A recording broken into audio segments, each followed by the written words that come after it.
Hello students, स्वागत है आपका अपने चैनल कॉमर्स गुरुजी पर। और आज की वीडियो में हम लोग करने वाले हैं जो सीबीएसई ने आपके टर्म 2 का सैंपल पेपर इशू कर दिया है उसका सॉल्यूशन।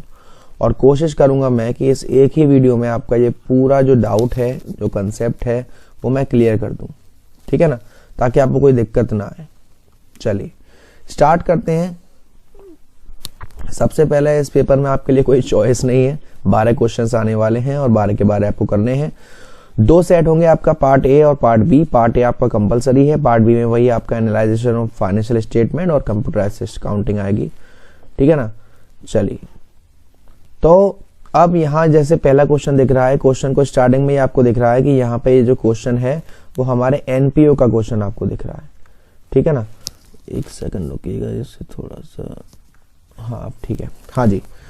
तो यहाँ पर आपको बताना है कि following information has be provided by Ashut health limited, you are required to calculate the amount of medicine consume. अब हमें यहाँ पर अमाउंट ऑफ मेडिसिन कंज्यूम निकालनी है। आपको स्टॉक दे रखा है ऑफ मेडिसिन ऑन 1 अप्रैल और स्टॉक ऑफ मेडिसिन ऑन 31 मार्च। तो ये हमारा जो 1 तारीख का स्टॉक है वो कौन सा स्टॉक है, हमारा ओपनिंग स्टॉक है, और 31 मार्च का जो स्टॉक है वो हमारा क्लोजिंग स्टॉक है। तो मैं इसको अच्छे से समझाने के लिए यहाँ व्हाइट बोर्ड भी ओपन कर लेता हूँ ताकि आपको साथ साथ समझाता चलूं। क्वेश्चन नंबर फर्स्ट में हमें सबसे पहले देखिए, यहाँ पर आपको कैश परचेज दे रखा है और क्रेडिट परचेज दे रखा है। तो पहले तो हम क्या करेंगे, इन दोनों को ऐड करके हम टोटल परचेज निकाल लेते हैं, कैश परचेज और क्रेडिट परचेज। तो कैश परचेज हमको कितना दे रखा है, 2 लाख, और क्रेडिट परचेज है 6 लाख। तो 2 लाख और 6 लाख, ये तो आप होशियार होंगे इतने की बता सकते हैं कि 2 और 6 जोड़ेंगे तो कितना होगा, 8 लाख। इस क्वेश्चन को आगे बढ़ने से पहले मैं आपको एक छोटी सी इंफॉर्मेशन देना चाहूंगा कि जो भी मेरे क्लास 12th के बच्चे हैं जो मेरी फ्री लाइव क्लासेस लेना चाहते हैं, जी हाँ बेटा सही सुना आपने, फ्री लाइव क्लासेस, तो डिस्क्रिप्शन में मेरे आपको व्हाट्सएप नंबर मिल जाएगा, वहां जाकर आप मुझे व्हाट्सएप करिएगा। मैं आपको सारी डिटेल दूंगा कि कहाँ ज्वाइन करना है, कैसे ज्वाइन करना है। प्लस नीचे डिस्क्रिप्शन में मेरा आपको इंस्टाग्राम अकाउंट का लिंक मिल जाएगा, प्लीज वहां जाके मुझे फॉलो कर लीजिएगा ताकि हमारी फर्दर कम्युनिकेशन बने रही, और फेसबुक का भी लिंक आपको वहां पर मिल जाएगा। तो चलिए फिलहाल हमने क्या निकाला सर, टोटल परचेज। अब मुझे ये बताओ, जो हमें ओपनिंग स्टॉक दे रखा है और क्लोजिंग स्टॉक दे रखा है, इसका हम क्या करते हैं, ओपनिंग स्टॉक और क्लोजिंग स्टॉक को क्या करते हैं सर, ओपनिंग स्टॉक को हम ऐड करते हैं और क्लोजिंग स्टॉक को लेस करते हैं। ओपनिंग स्टॉक कितना है, 15 लाख है, क्लोजिंग स्टॉक कितना है, 10 लाख है। तो देखिए ओपनिंग स्टॉक 15 लाख को आप ऐड करेंगे तो आएगा 23 लाख, और इसमें से 10 लाख को माइनस करोगे तो 13 लाख आ जाएगा आपका medicine consume during the year, ठीक है ना। सेकंड क्वेश्चन आपका थ्योरी का क्वेश्चन है कि आपको बताना है distinguish between dissolution of partnership और dissolution of a partnership form. काफी प्रचलित क्वेश्चन है। तो भाई देखिए, डिसोल्यूशन ऑफ पार्टनरशिप का मतलब क्या है, डिसोल्यूशन ऑफ पार्टनरशिप का मतलब क्या है कि मान लीजिए ए, बी और सी, ये 3 पार्टनर थे, अब सी रिटायर होना चाह रहा है या बी की डेथ हो गई, तो अब रिमेनिंग पार्टनर जो है वो डिसाइड करेंगे कि हमें आगे पार्टनरशिप कैरी करनी है या नहीं करनी। तो यहाँ पे जो बी था ये तो हमारा क्या है, डिसोल्यूशन ऑफ पार्टनरशिप है। लेकिन अगर ये डिसाइड करते हैं कि भाई हमें अब बंद कर देना चाहिए, पार्टनरशिप खत्म कर देनी चाहिए, तो उसे हम कहते हैं डिसोल्यूशन ऑफ पार्टनरशिप फर्म। तो यहाँ पे settlement of assets and liability में डिसोल्यूशन ऑफ जो पार्टनरशिप होती है, डिसोल्यूशन ऑफ पार्टनरशिप में जो हमारी एसेट्स एंड लायबिलिटी है उनके लिए रिवैल्यूएशन अकाउंट बनाया जाता है और वहां पे उन्हें ठीक किया जाता है। लेकिन डिसोल्यूशन ऑफ पार्टनरशिप फर्म में हम रिलायेशन अकाउंट बनाते हैं जहां पे हम एसेट्स को अपनी सेल करते हैं और लायबिलिटीज को पेड किया जाता है। जो रिलेशन होता है जो पार्टनर्स में, जैसे ए और बी और सी, और ए चला गया तो बी और सी में जो रिलेशन है वो रहता है, लेकिन इकोनॉमिक रिलेशन जो डिसोल्यूशन ऑफ पार्टनरशिप फर्म होती है उसमें वहीं की वहीं खत्म हो जाता है। क्वेश्चन नंबर 3 को देखते हैं। सुरेश, रमेश, तुषार 3 पार्टनर है फर्म में, रेशियो आपको दे रखा है 6:4। रमेश रिटायर हो रहा है और उसकी कैपिटल है, सारे एडजस्टमेंट, रिजर्व, रेगुलेशन वगैरह सब करने के बाद 2,50,400। सुरेश और Tushar agree to pay him 2,90,000 in full settlement of his claim. जो सुरेश और तुषार हैं वो राजी हुए हैं उसको पेमेंट करने के लिए 2,90,000। आपको जर्नल एंट्री पास करनी है for the treatment of goodwill और आपको बताना है। तो सबसे पहले हमें यहाँ पे ये निकालना है कि गुडविल में गुडविल कितना रहेगा। भाई देखो उसको पेमेंट कितना मिलना है, 2,50,400 का, और रायडी कितने हुए 2,90,000। तो देखिए हम यहाँ पर क्वेश्चन नंबर 3, 2,90,000 में से जब आप 2,50,400 माइनस करोगे तो 39600 आएगा। ये है गुडविल। अब कौन पार्टनर कितना पेड करेगा, यहाँ पर आपको 3 पार्टनर दिख रहे हैं, 6:5 शेयर है। लेकिन रिटायर कौन हो गया भाई, रिटायर हो गया रमेश, यानी कि ये रिटायर हो गया, तो रेशियो क्या रहेगा 6:4। तो 6:4 को थोड़ा और काटोगे तो 2 3 या 6 और 2 2 जा 4, यानी कि रेशियो क्या आएगा 3:2। तो जब भी हम रिटायरमेंट में गुडविल का ट्रीटमेंट करते हैं तो एंट्री क्या पास होती है, continuing partner account DR to retiring partner. तो इसकी जो एंट्री होगी वो कुछ इस तरीके से होगी, Suresh capital account DR, Tushar capital account DR, 2 कौन रिटायर हो रहा है, रमेश। अमाउंट कितना मिलना है 39600। ये 39600 का इंटू 3/5 करोगे तो इसका आएगा 23,760 और इसका आएगा 15,840। Question number 3। क्वेश्चन नंबर 4 को देखेंगे आपसे। देखिए अरे भैया अरे, आपको यहाँ पर 4th में 2 क्वेश्चन है, दोनों में आपके लिए चॉइस है, तो 1 बाय 1 करेंगे। From the following information given by modern dance academy calculate the amount of subscription receive. यहाँ पे तो आपको अमाउंट ऑफ सब्सक्रिप्शन निकालना है, तो 1 बाय 1 पहले हम स्टेप को पढ़ते हैं फिर करेंगे। Subscription credited to income and expenditure account. सबसे पहले सब्सक्रिप्शन के बारे में जानकारी से पहले मैं आपको एक बार बता दूं कि अगर आप इनकम एंड एक्सपेंडिचर में सब्सक्रिप्शन का ट्रीटमेंट करते हो तो हमें उस ईयर से मतलब होता है जिस ईयर का हम इनकम एंड एक्सपेंडिचर बना रहे हैं। तो यहाँ पर हम क्या दे रखा है 2021, तो हमें कब से मतलब है सर 1 अप्रैल 2020 से लेके 31 मार्च 2021 तक। चलिए स्टार्ट करते हैं। Subscription credited to income and expenditure account for the year ending 31 March 2019 3 lakh and each member is required to pay an annual subscription of 3,000। भाई सब्सक्रिप्शन हमें कितना मिल रहा है 3 लाख रुपए और हर मेंबर को एनुअल सब्सक्रिप्शन कितना देना है 3,000 रुपए। Okay, subscription in arrear as on 1 April 2020। अब यहां पर जरा ध्यान से देखिएगा, subscription in arrear on 1 April 2020 16,000। Okay, during the year 2021 10 member made partial payment of 26,000। 10 member को देना कितना था 30,000, लेकिन दिया कितना है 26,000। 8 मेंबर फेल टू पे the subscription amount and 5 member paid the subscription amount for the year 2021-22। During the year 1920 12 members paid the subscription amount for the year 2021। अब यहाँ पे आपको ये थोड़ा खिचड़ी सी पक गई होगी और अब मैं आपको बताता हूं कि आपको कैसे कैसे क्या क्या चीजें करनी है। देखिए सबसे पहले आपको ये बात याद रखनी है कि इस क्वेश्चन में आपसे पूछा है calculate the amount of subscription received. आपसे ये नहीं पूछा कि इनकम एंड एक्सपेंडिचर में सब्सक्रिप्शन अकाउंट कितना आएगा। जैसे कि मैं आपको बता दूं इस क्वेश्चन को करने से पहले एक चीज कि जब आप इनकम एंड एक्सपेंडिचर अकाउंट में सब्सक्रिप्शन का ट्रीटमेंट करते हैं तो जो सब्सक्रिप्शन रिसीव्ड हुआ उस साल पहले उसे लिखते हैं। अगर कोई आउटस्टैंडिंग सब्सक्रिप्शन होता है साल की शुरुआत का तो उसे माइनस करते हैं क्योंकि वो पिछली साल का है। साल के एंड का जो आउटस्टैंडिंग होता है उसे प्लस करते हैं क्योंकि वो उसी साल का है। साल की शुरुआत तक कोई एडवांस रिसीव होता है तो उसे प्लस करते हैं क्योंकि वो इसी साल का मिला है, और साल के एंड का कोई एडवांस है तो उसे हम माइनस करते हैं क्योंकि वो आने वाले साल के। लेकिन यहां पे जस्ट हमें उल्टा कर देना है। क्वेश्चन नंबर 4 देखिए, सब्सक्रिप्शन हमको कितना मिला है सर 3 लाख रुपए।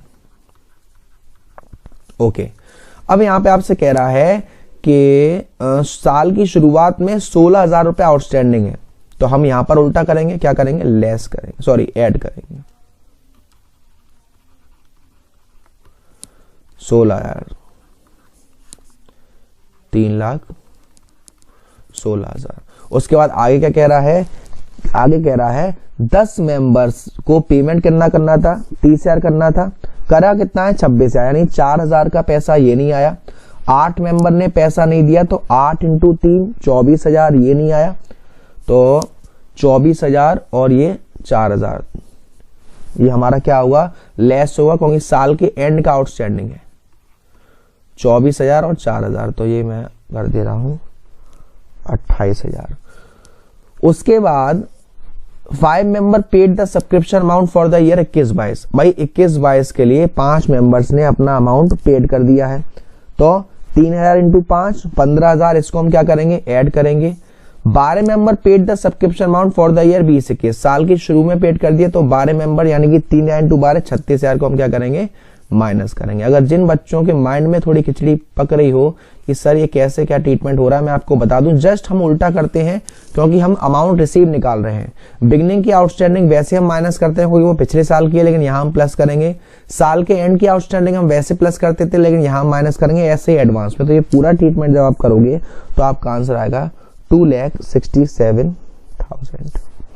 ठीक, उसके बाद और करके जो ऑप्शन में आपको क्वेश्चन दे रखा है, यहां पर आपसे कहा जा रहा है कि following information is given by Elchari medical college library, books and journal दे रखा है। अब यहाँ पे ये आपका फंड्स की बात हो रही है, तो यहाँ पे आप एक तरीके से बैलेंस शीट बनाएंगे। Books and journal funds, books and journal investment, interest on books, donation for books and journal, book purchase, journal fund वगैरह। ठीक है ना। तो देखिए इसका ट्रीटमेंट कैसे होगा मैं आपको यही बता देता हूं। चलिए देखिए, बुक्स एंड जर्नल फंड 1/4/2020 को तो बेसिकली एक जनरल फंड है। यहाँ पे जनरल फंड चलो बनाए दे रहे हैं, बच्चों को दिक्कत नहीं हो। Balance sheet,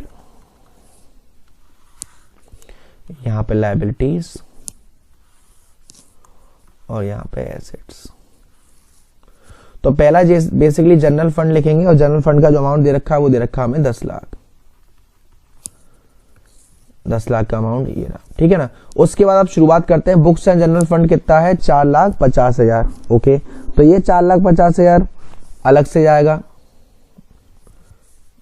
books and general fund 4,50,000। अब हमें क्या करना है? अब हमें देखना है कि कौन सा खर्चा किससे रिलेट है। 7% books and general fund investment, ये एसेट्स है।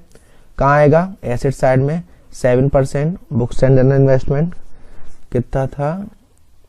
4 लाख रुपए। अब यहां पर 4 लाख के सामने 7% की ब्याज आपको दे रखी है, तो 4 लाख का अगर आप 7% निकालोगे तो आएगा आपका 28,000। लेकिन इंटरेस्ट यहां कितनी दिख रही है आपको? 13,000। 28,000 की इंटरेस्ट मिलनी चाहिए थी, लेकिन मिली कितनी है? 13,000 की, यानी 15,000 हमारी क्या है? एक्रूड इंटरेस्ट है। कितनी? 15,000। अब यहां क्या ट्रीटमेंट करेंगे हम? यहां पे हमें इंटरेस्ट कितनी मिलनी थी टोटल, वो ऐड कर देंगे। किसमें? किसकी इंटरेस्ट थी? वो बुक्स वाले की थी, तो ऐड इंटरेस्ट में यहां पर टोटल डाल दे रहा हूं। कितनी मिलनी थी? 28,000। उसके बाद क्या ट्रीटमेंट है? ये ट्रीटमेंट हो गया, ये ट्रीटमेंट होगा, ये treatment. Donation for books and journal 20,000 donation मिली है बुक्स एंड जर्नल के लिए, तो वो अमाउंट भी यहां पर क्या हो जाएगा? ऐड हो जाएगा। 20,000, 4.5 लाख, 20,000 और 28,000। ठीक है। उसके बाद बुक्स परचेज करी हैं, तो परचेज करा खर्चा हुआ 70,000। क्या हो जाएगा? ये 70,000 यहाँ पे ये माइनस हो जाएगा, तो इन सबको प्लस करके 70,000 जब माइनस कर दोगे तो आपका आएगा 4,28,000। और जो आपने ये बुक परचेज करी है ये हमारा आ जाएगा यहाँ जनरल फंड में ऐड हो जाएगा 70,000, और इसको हम बाहर लिख लेंगे 10,70,000। और बुक परचेज हमारी एक एसेट्स भी है, तो यहाँ पर 70,000। इस तरीके से आपको इस क्वेश्चन को करना था, क्वेश्चन नंबर 4 वाला जो आपको चॉइस वाला दे रखा है। क्वेश्चन नंबर 5 में देखें। क्वेश्चन नंबर 5 में कहा जा रहा है कि हरिहर, हेमंग और हरित पार्टनर है। फिक्स कैपिटल है 3 lakh, 2 lakh, 1 lakh respectively. They share profit in the ratio of their fix capital. Okay. Hari died on 31 May 2020, whereas the firm closes its book of account on 31st March every year. According to their partnership deed, Harit representative would be entitled to get share in the interim profit of the firm. Okay. Sales turnover वाला formula लग गया यहाँ पर, sales turnover ratio. अब यहाँ पे हमें निकालना पड़ेगा। तो सबसे पहले हम क्या करेंगे? सबसे पहले हम प्रॉफिट का परसेंट निकाल लेंगे कि प्रॉफिट कितना हो रहा है। देखो सेल्स थी कितने की? सेल्स थी 8 लाख की, और 8 लाख में प्रॉफिट कितना हो रहा है? 2,40,000 का इंटू 100। आप अगर सॉरी उल्टा कर दिया बेटा। प्रॉफिट 2,40,000 का, सेल्स थी 8 लाख की इंटू 100। इसको सॉल्व करोगे तो आएगा 30%, यानी कि आपको प्रॉफिट कितना है? 30% हुआ है। तो ये जो नेक्स्ट ईयर की जो सेल हुई है 1.5 लाख, उसमें प्रॉफिट कितना है? 30%। तो 1.5 लाख का 30% कितना आएगा? 45,000। ये तो टोटल प्रॉफिट आ गया। आपको निकालना है कि जो पार्टनर है, पार्टनर कौन है? पार्टनर है हरित, और हरित का शेयर कितना है? 321, 1/6। तो हरित का प्रॉफिट का ये आएगा 1/6 को आप सॉल्व करोगे तो 7,500। तो ये 7,500 रुपए मिलेंगे हरित को। एंट्री क्या पास होगी? Profit and loss suspense account DR। 5th question है profit and loss suspense account DR2 Harit जी। और क्योंकि फिक्स्ड है कैपिटल तो करेंट अकाउंट 7,500 7,500 इस तरीके से। नेक्स्ट क्वेश्चन देखते हैं, क्वेश्चन नंबर 6। क्वेश्चन नंबर 6 आपसे कह रहा है, यहाँ पे भी आपको और करके दे रखा है। 6 है, Vedansh limited purchase running business of Vibhu enterprise for a sum of 12 lakh. 12 lakh का बिजनेस खरीदा है, जिसने उसमें Vedansh limited paid 60,000 by drawing a promissory note in favour of Vibhu enterprises. 1,90,000 bank draft के दिए हैं, बैलेंस दिए हैं 8% debenture 100 each at a discount of 5%। Okay, तो पहले तो हम यहाँ पे इसका कैलकुलेशन कर लेते हैं कि उसने क्या कहा। उसमें आगे दे रखा है एसेट्स एंड लायबिलिटी दे रखी है। एसेट दे रखी है 17,30,000 की और लायबिलिटी दे रखी है उसकी 3,20,000 की। चलिए, you are required to pass necessary journal entry. तो इसमें हमें क्या करना है, सबसे पहले क्वेश्चन नंबर कौन सा है, 6 है। Question number 6। अब सबसे पहले एसेट्स आई हमारे पास, fix assets account DR2। Liability में क्या है, लायबिलिटी में ट्रेड पेबल है। विभू एंटरप्राइज को कितना पेमेंट किया है, 12 लाख का पेमेंट किया है, तो टू विभू एंटरप्राइजेस हो गया। और बैलेंस कहाँ आ जाएगा, फिक्स एसेट कितने की थी, फिक्स एसेट की थी 17,30,000 की, ट्रेड पेबल है 3,20,000 के, पेड किए हैं 12 लाख, बाकी का अमाउंट कहाँ जाएगा, कैपिटल में। कितना, 17,30,000 में ये 15,20,000 माइनस करेंगे तो ये आपका 2,10,000 आ गया। अब पेमेंट किस किस तरीके से करा जा रहा है, पेमेंट के लिए देख लेते हैं। पेमेंट के लिए जो सेकंड एंट्री बनेगी, पेमेंट किसको किया जा रहा है, विभू एंटरप्राइजेस को किया जा रहा है। GR2 BP अकाउंट 60,000 का बिल्स था। टू बैंक अकाउंट, बैंक से कितना दिया, 1,90,000। बाकी के डिबेंचर्स दिए हैं 8% डिबेंचर्स, वो भी डिस्काउंट पर, तो 8% debentures of 100 each at a discount of 5%। तो इसमें अमाउंट था 12 लाख। 12 लाख में से 1,60,000 ये गया और 1,90,000 ये गया, तो ये कितना बचा बेटा, ये 2.5 लाख हो गया। यानी पेमेंट कितना करना है, 9,50,000 का, तो 10 लाख के डिबेंचर्स यहाँ आ जाएंगे। एंटरप्राइज में डिस्काउंट हो जाएगा 50,000, 50,000 ये, 10 लाख रुपए यहाँ पर और 12 लाख का। इस तरीके से इस क्वेश्चन को करेंगे। इसका और वाला क्वेश्चन देख लेते हैं। यहाँ लोन वाला है, तो भाई अगर हम अपने शो की 2 ही एंट्री बनती है लोन वाले में, आपको याद होगा। तो यहाँ पर यूथ लिमिटेड ने लोन लिया है 15 लाख का from State Bank of India against collateral. In addition to it is issue as pass eternity if the company decide record. अब यहाँ पे डिसाइड किया है, रिकॉर्ड करेगी। तो जब कंपनी डिसाइड करेगी कि वो रिकॉर्ड करेगी, तो पहली एंट्री क्या होगी, पैसा आएगा किसके रूप में, बैंक के रूप में, लोन के रूप में। तो पहली एंट्री होगी bank account DR2 bank loan 15 lakh का। और जब कंपनी ने डिसाइड किया कि जो लोन का अमाउंट शो करेगी, तो दूसरी एंट्री क्या होगी, debenture suspense account DR2 11% debentures 10 lakh. तो फिर इसी को हम बैलेंस शीट में बना के लॉन्ग टर्म लोन में शो कर देंगे 15 लाख रुपए। ठीक है ना। एक और क्वेश्चन देखते हैं, बढ़िया सा रिलाइजेशन का क्वेश्चन दिख रहा है। यहाँ पे आपको एंट्रीज की भरमार है। चलिए, माधव, मधुसूदन और मुकुंद, वाह क्या नाम है, M3 हो गया ये तो है ना। पास ठीक है। Old machine fully written off was sold for 42,000 while a payment of 6,000 is made to bank for a bill discounted being dishonor। देखिए, मशीन बेचोगे, ठीक है, पैसा आएगा आपके पास। जब पैसा आएगा, एंट्री क्या होगी, पैसा आएगा, एंट्री क्या होगी सर, बैंक आएगा ऊपर। और रिलायशन अकाउंट में कभी भी जब एसेट्स जाती है, लायबिलिटी जाती है, तो हम उनका नाम नहीं लिखते, रिलायशन डालते हैं। बैंक अकाउंट या रिलायशन कितने का, 42,000 का। फिर आगे दे रखा है इसी में, while a payment of 6,000 is made to bank for a bill discounted being dishonor। अब हमने पेमेंट किया है कितने का, 6,000 का। तो पेमेंट करोगे तो पैसा जाएगा आपके पास से, realisation account DR2 bank account कितने का, 6,000 का। ये पहले वाले नोट की एंट्री हो गई दोनों। फिर है Madhusudan accepted and unrecorded asset of 80,000 at 75,000 and the balance through cheque against the payment of his loan to the firm 1,00,000। Madhusudan को पैसा मिला है ना, पैसा मिला है, तो भाई आपके पास से तो एक तरीके से लोन का पेमेंट कर रहे हो आप, ठीक है ना। तो क्या क्या होगा भाई, लोन कितने का था, loan to against the payment of his loan to the firm 1,00,000, 1,00,000 का लोन था। अब 1,00,000 के लोन के लिए 75,000 का ये हो गया, ठीक है, और 25,000 रुपए यहां चले गए। तो इसकी एंट्री क्या करोगे आप, Madhusudan loans account DR to realisation और टू बैंक। यहाँ पे हमें 25,000 का घाटा हो गया। उसके बाद थर्ड है stock of book value of 30,000 was taken by Madhav Madhusudan Mukund in the profit sharing ratio. देखो अगर आपके पास स्टॉक सेल होता तो आपके पास पैसा आता, लेकिन यहाँ पर स्टॉक सेल नहीं हुआ, इन तीनों पार्टनर ने ले लिया, कुत्तों सालों पार्टनर ने ले लिया। तो एंट्री क्या होगी, M account DR to realisation. तो हम एम में क्या करेंगे, प्रॉफिट शेयरिंग रेशियो में बांट देंगे 30,000। प्रॉफिट शेयरिंग रेशियो क्या है, प्रॉफिट शेयरिंग रेशियो दिया ही नहीं है, तो तीनों को बराबर बांट देंगे 10-10, ठीक है।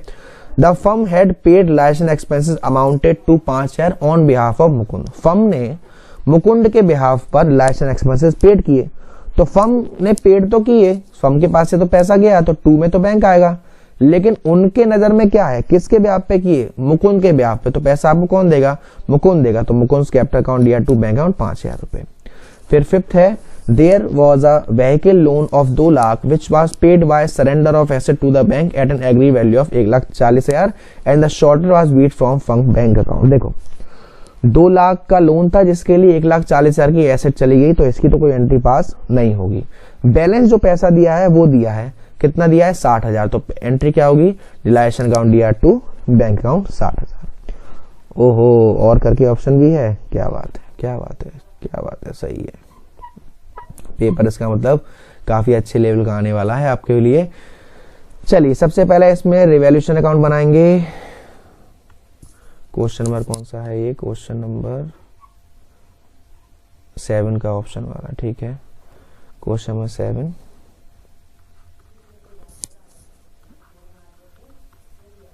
Revaluation account.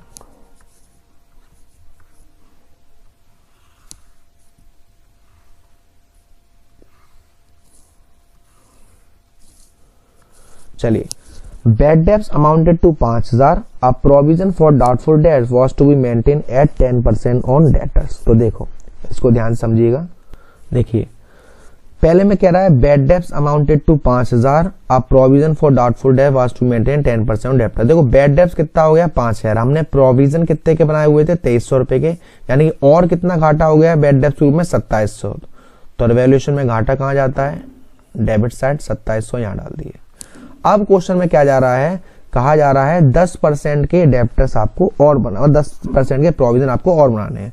तो 38,000 का ये था, 5,000 के बैड डेप्ट्स हो गए, तो कितना बचा 33,000, और 33,000 का 10% का आप प्रोविजन बनाओगे तो 3300, तो 2 प्रोविजन 3,300। आगे कहा जा रहा है partner have decided to write off existing goodwill, इसका यहाँ कोई काम नहीं है अभी।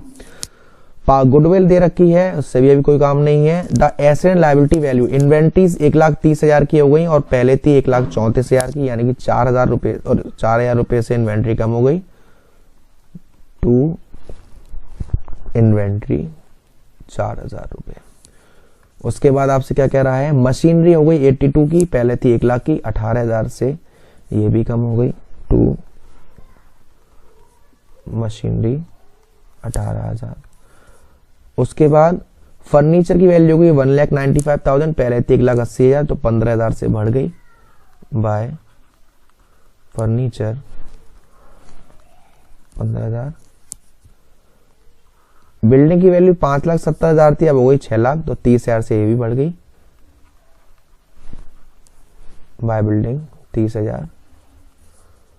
उसके बाद और क्या कह रहा है आपसे, liability of 23,000 is to be created on account of claim of workman compensation. Workman compensation 32,000 के दे रखे हैं, तो नहीं आएगा। There was an unrecorded investment share, unrecorded assets है 25,000 की, और डिसाइड किया गया है पेमेंट कितना 28,000 का, तो 28,000 रिकॉर्ड किया जाएगा यहाँ पर, बाय इन्वेस्टमेंट 28,000। तो हम टोटल करते हैं, यहाँ का टोटल करेंगे तो 15 और 30 45,000 और 20 65 और 8 73,000 आएगा यहाँ का टोटल। और यहाँ का करेंगे तो ये 3 6,000 10,000 और 28,000। तो 28,000 में से ये करेंगे तो 45,000 का आएगा। तो जो आएगा ये 45,000 का, ये पार्टनर्स का रेशियो क्या दे रखा है हमें क्वेश्चन में, पार्टनर्स का रेशियो दे रखा है 5:2:2। तो 45,000 को 5:2:2 में तीनों पार्टनर्स बांट देंगे तो आ जाएगा आपका 25,000 10,000 और 10,000। इसके बाद का जो आपको बनाना है, इसके बाद का क्वेश्चन, हाँ पार्टनर्स कैपिटल अकाउंट ही बनाना है। तो बेसिकली मैं आपको यही गाइड कर दे रहा हूँ कि पार्टनर्स कैपिटल अकाउंट कैसे बनाएंगे। सबसे पहले हम पार्टनर्स का जो वर्कमैन कंपनसेशन है 23,000 का लायबिलिटी आया था, बचा कितना यहाँ पर, यहाँ 23 का था, कितना का था चेक कर लेते हैं, हाँ 23 का था, यानी 9,000 रुपए पार्टनर से बांट देंगे, 22,000 में डाल देंगे 5:2:2 में, ठीक है। उसके बाद यहाँ पर जो गुडविल है 63,000 की, ये हमारा डेबिट साइड में आएगा पार्टनर्स का।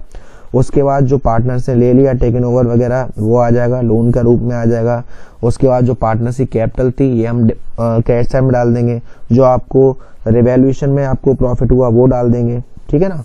तो इतना करके आपका इजीली अकाउंट बन जाएगा। तो पेमेंट अकाउंट दे रखा है और जाहिर सी बात है sir receipt and payment account से हम क्या बनाते हैं, इनकम एंड एक्सपेंडिचर अकाउंट बनाएंगे, है ना। तो हमसे बनाने के लिए क्या कहा जा रहा है कि भाई prepare income and expenditure account for the year and. तो इसका मतलब साफ साफ है कि आपसे बैलेंस शीट नहीं पूछी जाएगी, आपको सिर्फ इनकम एंड एक्सपेंडिचर अकाउंट बनाना आएगा। जो आपको क्वेश्चन आएगा उसमें सिर्फ आपको इनकम एंड एक्सपेंडिचर अकाउंट बनाना है। चलिए, तो मैं यहाँ पर अपना एक व्हाइट बोर्ड भी ओपन कर ले रहा हूं ताकि आपको समझाने के लिए साथ साथ चलता रहेगा। चलिए, सबसे पहले हम क्या करेंगे, पेमेंट साइड की बात कर लेते हैं। पेमेंट साइड देखो, salary and wages, salary and wage हमारा क्या होता है सर, रेवेन्यू रिसीप्ट होता है। और कौन सा वाला लिया जाएगा, देखो हम कब का बना रहे हैं, 31 मार्च 2021, यानी 2021 होगा। तो सैलरी एंड वेजेस कौन सा लिया जाएगा सर, ये लिया जाएगा, क्योंकि हम जब इनकम एंड एक्सपेंडिचर बनाते हैं तो हमें उसी साल से मतलब होता है जिस साल का बना रहे हैं। तो यहाँ में question number 9, income and expenditure, ये अपना एक्सपेंडिचर साइड,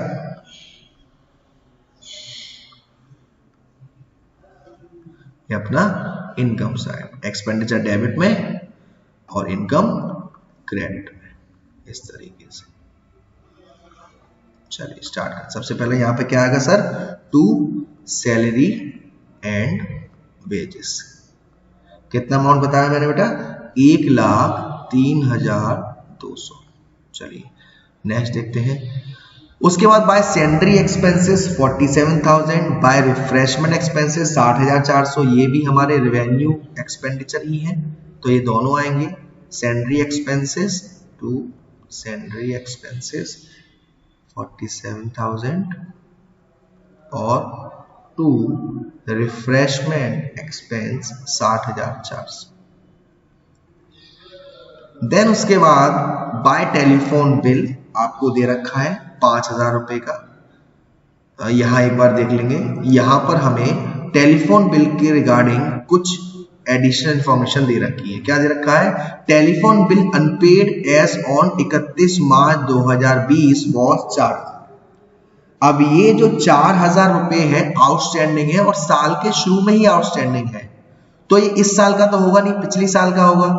तो ये 4,000 क्या हो जाएगा, माइनस हो जाएगा। और 2600 साल के एंड में आउटस्टैंडिंग है, तो इसी साल का होगा, ये प्लस हो जाएगा। तो जो आप टेलीफोन का एक्सपेंस कितना था, 5,000 रुपए। तो इसे हम क्या करेंगे, टू टेलीफोन बिल, और यहां पर लेस कर देंगे आउटस्टैंडिंग इन द बिगिनिंग, कितना है 4,000। यहां पहले 5,000 लिख लेते हैं। अब इस 5,000 में से 4,000 माइनस की 1,000 बचेगा, 1,000 में 2600 जोड़ देंगे तो बाहर कितना आ जाएगा, 3600 आ जाएगा। ठीक है ना। आई होप सो कि यहां तक कोई दिक्कत नहीं होगी आपको। फिर हम आगे बढ़ते हैं bye rent and rates. Rent and rates भी हमारा रेवेन्यू एक्सपेंडिचर है और इससे रिलेटेड कोई एडजस्टमेंट नहीं दे रखी है। तो टू रेंट एंड रेट्स कितना था, 24,000। उसके बाद लाइब्रेरी बुक नहीं आएगी, एसेट्स की तरह ट्रीट करी जाएगी। 8% गवर्नमेंट सिक्योरिटीज नहीं आएगी। हॉनोरेरियम टू सिक्योरिटी ये आएगा। सर हॉनोरेरियम टू सिक्योरिटी क्या होता है कि भाई जब आपका कोई फंक्शन या प्रोग्राम हो रहा है और आपने किसी पर्सन को बुलाया है एज अ चीफ गेस्ट है जो भी, तो वो आके आपकी तारीफ ही तो करेगा। अब उस तारीफ से खुश होकर आप उसको जो पेमेंट कर रहे हो वो भी हमारा एक रेवेन्यू एक्सपेंडिचर है। ठीक है, तो यहाँ पे हमने सारी बात कर ली हमारे एक्सपेंडिचर साइड की। अब हम बात कर लेते हैं हमारे इनकम साइड की। तो इनकम साइड में टू बैलेंस बीडी ये कैश है यानी एसेट से नहीं आएगा। टू सब्सक्रिप्शन 95,000 ये हमारी रेवेन्यू रिसीप्ट है और इससे रिलेटेड नीचे कुछ एडजस्टमेंट भी दे रखी है। Subscription receive during the year 25,000 as donation for building. जो आपको सब्सक्रिप्शन मिला है जिसको हम बाई साइड में डालेंगे, उस सब्सक्रिप्शन में जो सब्सक्रिप्शन 95,000 का है उसमें 25,000 किसके लिए मिले हैं? बिल्डिंग की डोनेशन के लिए। तो वो यहाँ का नहीं है, इसमें से हमारा ये माइनस हो जाएगा 25,000 और ये 25,000 जब माइनस कर दोगे तो ये वैल्यू आ जाएगी हमारे पास 70,000। फिर आगे बढ़ेंगे, आपका आगे आपको दे रखा है एंट्रेंस फीस। एंट्रेंस फीस हमारा क्या है? एंट्रेंस फीस हमारा रेवेन्यू रिसीप्ट है। लॉकर रेंट हमारा क्या है? रेवेन्यू रिसीप्ट है। ये दोनों आएगा 1,56,000 और बाय एंट्रेंस फीस 1,56,000 और बाय लॉकर रेंट 50,000 का। देन क्या दे रखा है? To interest on 8% government. अब देखो गवर्नमेंट सिक्योरिटी थी कितने की? ये होगी 30,000 रुपए की।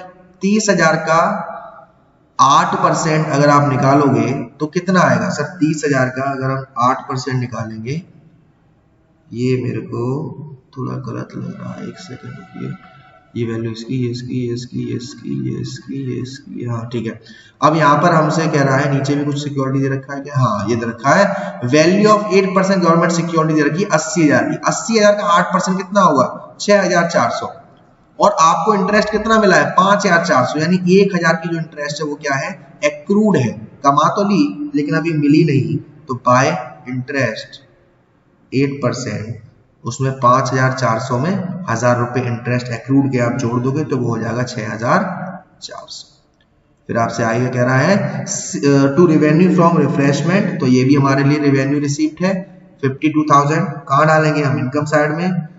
To sale of old newspaper, ये भी हम डालेंगे। टू सेल ऑफ फर्नीचर, 11,000 का फर्नीचर 12,000 में बेच दिया तो 1,000 का फायदा भी हम क्रेडिट साइड में डालेंगे, यानी कि यहाँ पर। तो आप इतना कर लेंगे। तो जब आप क्रेडिट साइड का टोटल करोगे तो इस सब का टोटल आपका आएगा 3,40,000। और जब क्रेडिट साइड के टोटल से डेबिट साइड का टोटल आप माइनस करोगे तो आपका यहाँ पर सरप्लस निकल के आएगा 96,800। आप पूरा चेक कर लीजिएगा, आपका आंसर 100% आ जाएगा। चलिए नेक्स्ट देखते हैं। तो ये अपना क्वेश्चन नंबर 9 हुआ। फिर आपसे कहा जा रहा है, अब आपका पार्ट बी आ गया। क्वेश्चन है state whether the following information result inflow करेगा, आउटफ्लो करेगा या कुछ नहीं करेगा। देखो decrease in outstanding employee benefit by 3,000। अगर आपने आउटस्टैंडिंग जो बेनिफिट थे एम्प्लॉय के वो डिक्रीज करे हैं तो ये आपका आउटफ्लो होगा, है ना। Increase in current investment by 6,000, इससे हमारा कोई भी फर्क नहीं पड़ेगा। कोई भाई आप जो पैसा लाओगे वो एसेट का एसेट में रह जाएगा, तो कोई फ्लो नहीं पड़ेगा। फिर आपको दे रखा है क्वेश्चन नंबर 11। यहाँ पर आपको दे रखा है कि आपको एक कंपैरेटिव स्टेटमेंट बनाना है। बेसिकली इसमें हम करेंगे क्या, यहाँ पे मैं आपको बता देता हूँ इस तरीके से। ये आपका रेवेन्यू फ्रॉम ऑपरेशन है, ये आपकी अदर इनकम है, तो ये दोनों जोड़ दिया जाएगा और ये जोड़कर हमारा क्या निकलेगा? टोटल इनकम, या आप कह सकते हो टोटल रेवेन्यू 33 लाख। फिर इसमें जो भी आपको खर्चा दे रखा है, cost of material consume, other expenses, इसको जोड़ देंगे तो ये कितना हो जाएगा? 21 लाख। तो 33 लाख यानी कि 33 लाख में से 21 लाख जब आप माइनस करोगे तो कितना आएगा सर? कितना आएगा? 12 लाख आएगा। अब 12 लाख का कितना परसेंट? 40%। तो 12 लाख का 40% आएगा 4,80,000। तो ये आप माइनस कर दोगे तो ये आपका आंसर आ जाएगा 7,20,000। इसी तरीके से आपको इसका भी करना है। इसका होने के बाद आप वही एब्सोल्यूट चेंज, कितना इंक्रीज हुआ? 5 लाख। ये कितना इंक्रीज हुआ? 1.5 लाख। ये कितना इंक्रीज हुआ? 3 लाख। ये कितना इंक्रीज हुआ? 20,000। फिर इसमें कोई चेंज नहीं। ऐसे ही फिर परसेंटेज निकाल लेंगे। परसेंटेज निकालने का फॉर्मूला क्या रहता है? C upon A into 100। ये जो आपने वैल्यू निकाली है वो C है, ये A है इंटू 100। तो इस तरीके से आपका आंसर आ जाएगा। सेम आपको फंडा कॉमन साइज में करना है, कॉमन साइज में कुछ प्लस माइनस नहीं करना, सिर्फ आपको एब्सोल्यूट चेंज और परसेंटेज निकालना है, जो कि आप कर लेंगे। लास्टली जो आपका क्वेश्चन है कैश फ्लो का, इसको मैं करवाता हूँ क्योंकि ये आपके लिए बहुत इंपॉर्टेंट है और बच्चों को कैश फ्लो में काफी दिक्कत आती है। Question number 12। तो कैश फ्लो में हमारा सबसे पहला स्टेप होता है नेट प्रॉफिट बिफोर टैक्स को निकालना। नेट प्रॉफिट बिफोर टैक्स, उसके लिए हम कुछ चीजें देखते हैं। हमें क्वेश्चन में बैलेंस शीट दे रखी होगी, वहां हम रिजर्व एंड सरप्लस देखेंगे कि क्या दे रखा है क्या नहीं दे रखा। चलिए मैं आपको बैलेंस शीट पे ले चलता हूँ। यहाँ देखिए रिजर्व एंड सरप्लस दे रखा है लेकिन नोट नंबर दे रखा है, तो हम नीचे जाके देखेंगे नोट नंबर 1 में क्या क्या चीजें हैं, किस तरीके से। देखो नोट नंबर 1 में हमें दे रखा है statement of profit and loss, 20 में था 3.5 लाख का और 21 में हो गया 3,70,000। तो यहाँ पर हमारा जो ये जो प्रॉफिट है वो 20,000 हुआ। और क्या देखेंगे सर, और हमें ये देखना है कि कहीं हमें कोई प्रोविजन वगैरह तो नहीं दे रखे, टैक्स वगैरह। देखो यहाँ पर प्रोविजन फॉर टैक्स आपको दो दे रखे हैं, एक आपका 3,25,000 और एक आपका 3,20,000। अब यहाँ पर हम क्या करेंगे कि नीचे और भी, हाँ टैक्स पेड है 2,80,000। तो इस कंडीशन में हम टैक्स का अकाउंट मेंटेन करेंगे,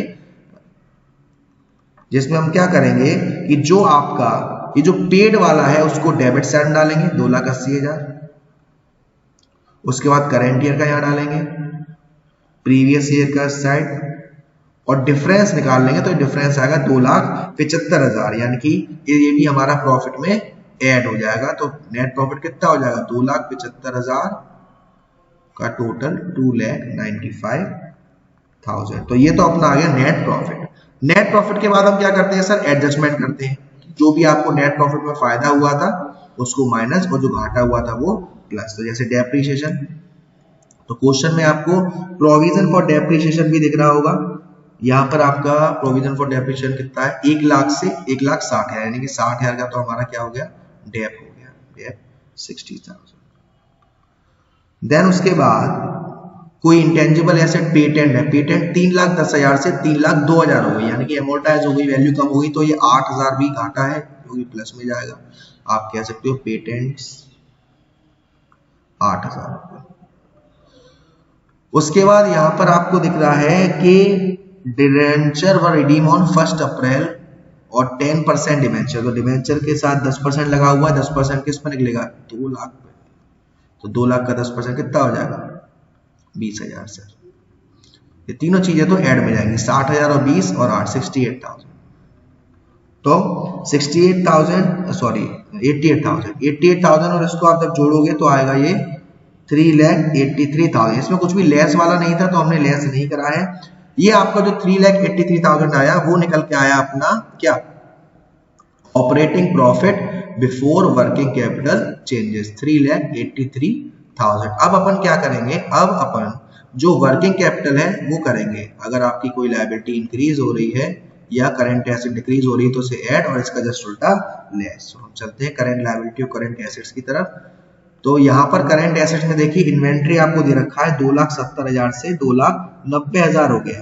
तो इन्वेंट्री 20,000 से बढ़ गया तो क्या होगा, लेस होगा इन्वेंट्री 20,000 रुपए। उसके बाद आपको यहाँ पर ट्रेड रिसीवेबल दे रखा है 2,40,000 से 2,60,000 हो गया, ये भी बढ़ गया, तो ये हमारा क्या होगा, लेस होगा। फिर उसके बाद आपको कैश एंड कैश इक्विवेलेंट यहाँ नहीं आएगा। बात करते हैं हमारी करंट लायबिलिटी की, तो ट्रेड पेबल के सामने नोट नंबर 3 डला हुआ, तो हम नोट नंबर 3 में चलते हैं। नोट नंबर 3 में क्रेडिटर्स बढ़े हैं 2,40,000 से 2,60,000 हो गए, तो ये प्लस होगा। बिल्स पेबल भी बढ़ा है 80,000 से, तो ये भी प्लस होगा। तो ये दोनों चीजें प्लस में आएंगी ऐड में। क्रेडिटर्स 20,000 और बिल्स पेबल 80,000, इतना कर देंगे। और कुछ प्लस माइनस का है नहीं, तो आप इसको जोड़ोगे तो 1 लाख और इसको जोड़ोगे तो 40,000, यानी कि प्लस के 60,000 आएगा।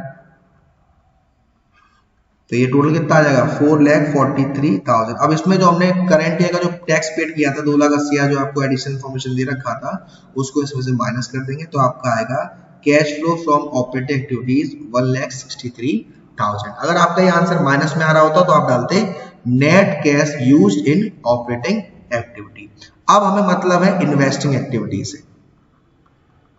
इन्वेस्टिंग एक्टिविटी में बेसिकली परचेज और सेल्स आता है। तो हम देखते हैं यहाँ पर कोई एसेट्स हमें दे रखी है, ये देखिए फिक्स एसेट आपको दे रखी है मशीनरी। अब मशीनरी आपको दिख रहा है कि ये 5,50,000 से 6,60,000 की हो गई, यानी कि खरीदी तो होगी तभी तो बढ़ी, कितने की 1,10,000 की। परचेज करेंगे तो क्या होगा, ये माइनस होगा 1,10,000। उसके बाद और क्या दे रखा है आपको, और देखते हैं और आपको ऊपर कुछ दे रखा हो, हाँ जी, यहाँ पे हमें long term loans and advance में देखो पहले 4 लाख थे, अब ये 4,30,000, तो ये भी हमारा एक तरीके से इन्वेस्टमेंट है long term loans and advance में, तो ये भी 30,000 से दोनों को जोड़ोगे तो आपका माइनस में आ रहा है 1,40,000। तो आप डालोगे net cash used in investing activity, तो आपका 1,63,000 तो ऑपरेटिंग का आ गया, 1,40,000 आ गया इन्वेस्टिंग का। अब बात आती है फाइनेंसिंग की। तो फाइनेंसिंग में हम शेयर्स वगैरह देखते हैं। हाँ, share capital issue of shares करें, पहले 5 लाख थे, अब वो 7,30,000, यानी 2,30,000 के हमने शेयर्स को इश्यू करा, पैसा हमारे पास आएगा financing issue of shares 2,30,000 plus के। अब 2,30,000 प्लस के आए हैं, ठीक है ना। अब इसमें हमने आपको मालूम है डिवेंचर की इंटरेस्ट दी थी, 20,000 रुपए की पेमेंट किया था, और डिवेंचर भी रिडीम हुए 2 लाख का वो पे। तो इनको करोगे तो ये आपका 2,20,000 माइनस में है और ये 2,30,000 है, तो ये 10,000 आएंगे प्लस के। तो जब a प्लस बी प्लस सी करोगे, a प्लस में था, b माइनस में था, c प्लस में था, तो 1,63,000 तो अपना ऑपरेटिंग का आया था, 1,40,000 माइनस का आया था इन्वेस्टिंग का, और 10,000 आया है फाइनेंसिंग का, तो ये 10,000 इसमें ऐड हो जाएगा 1,73,000, तो ये आएगा 33,000, 33,000। आंसर सही है या नहीं इसको चेक करने के लिए हम कैश एंड कैश इक्विवेलेंट में जाएंगे।